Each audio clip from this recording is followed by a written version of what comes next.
All Assam college teacher এছ'চিয়েশ্যনে NPS যিবিলাক আছে এই NPS স্কিমবিলাকক অল পেঞ্চন স্কিমলৈ পৰিৱৰ্তন কৰাৰ কাৰণে আজি অল অসমত চেণ্ট্ৰেল কমিটিৰ পৰা ষ্টেট কমিটি আৰু প্ৰত্যেকখন কলেজৰ ইউনিক কমিটিয়ে এখন মাছ ষ্ট্ৰাইক কৰিছে যেন আমাৰ যিটো ডিমাণ্ড এই ডিমাণ্ডক যেন গভৰ্ণমেণ্টে মানি লয়।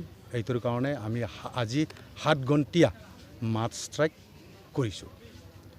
আপোনালোকৰ দাবী যদি চৰকাৰে মানি নলয় ভৱিষ্যতলৈ আপোনালোকে কি ব্যৱস্থা ল'ব?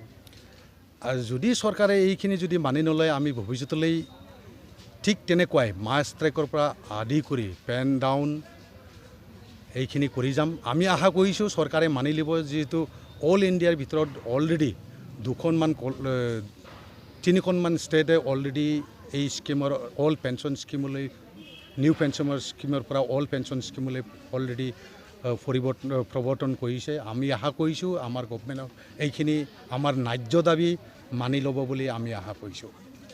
7 ঘণ্টা সময়ৰ কাৰণে আমি এই মাছ ষ্ট্ৰাইকটো কৰাইছে। আজি কোনো ডিপাৰ্টমেণ্টত আমাৰ ক্লাছ লোৱা হোৱা নাই আৰু আমি নকৰোঁ।